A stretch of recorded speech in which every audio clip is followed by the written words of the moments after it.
Matt's here with us.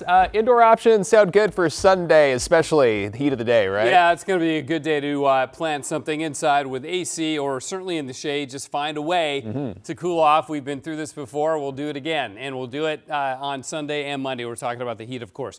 This was sunset tonight from our Astoria column sky cam as she goes down well to the north of due west out over Cape Disappointment. Basically, some nice color in the sky there. And a little bit later on, if you look to the west, you got to see this. Jim and Karen Young in Seaside shot this picture of the conjunction of Jupiter and Venus.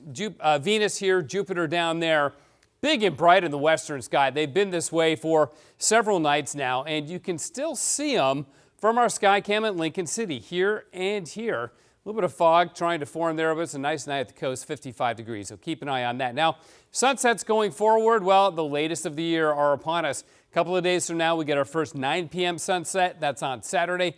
It's after 9 o'clock. In fact, it reaches our latest sunset of the year on the 21st of June, which happens to be the summer solstice at, I believe, 1:24 in the morning.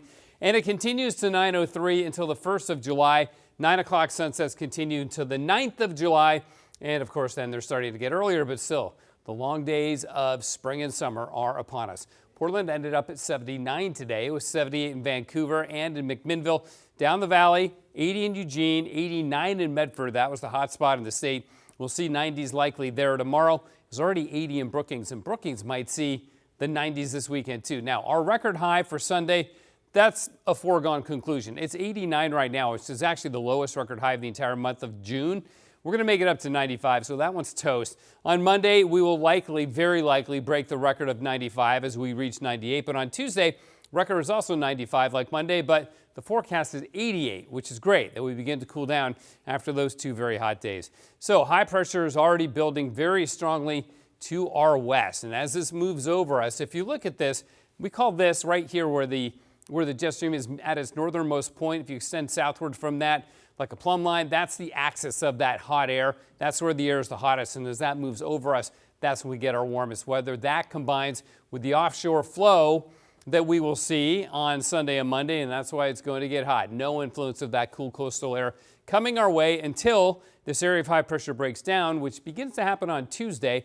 And by the end of next week, we see the jet stream collapse over. It should be much cooler. Slight chance of some rain maybe later on next week.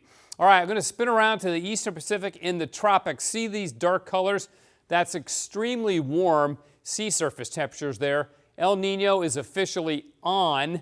El Nino conditions now existing in the tropical Pacific. We knew this would happen. It was forecast to happen. It has happened, and it's likely to build into a very strong El Nino this fall and this winter. For summer patterns, doesn't mean a whole lot necessarily. In spite of the fact that we got a couple of hot days on the way, it doesn't mean the whole summer is going to be hot. 65 degrees right now. Freezing level is up at 13,400 feet. So clear tonight, sunny tomorrow, beautiful. We were 79 today. We'll make it up to 80 tomorrow. Then we jump 10 degrees to 90 on Saturday. Not a record Saturday and fairly tolerable, but 95 is just hot. 98 as well, of course. So Sunday and Monday, just hot. Plan accordingly to try to stay cool as we go into those afternoon hours and the evening hours too, because as we've been talking about, David, the overnight lows on Sunday and Monday morning, Tuesday morning will be very warm. We get some biscuits with that forecast? Hotter than biscuits. Yeah, love when he says it. Okay, speaking of hot.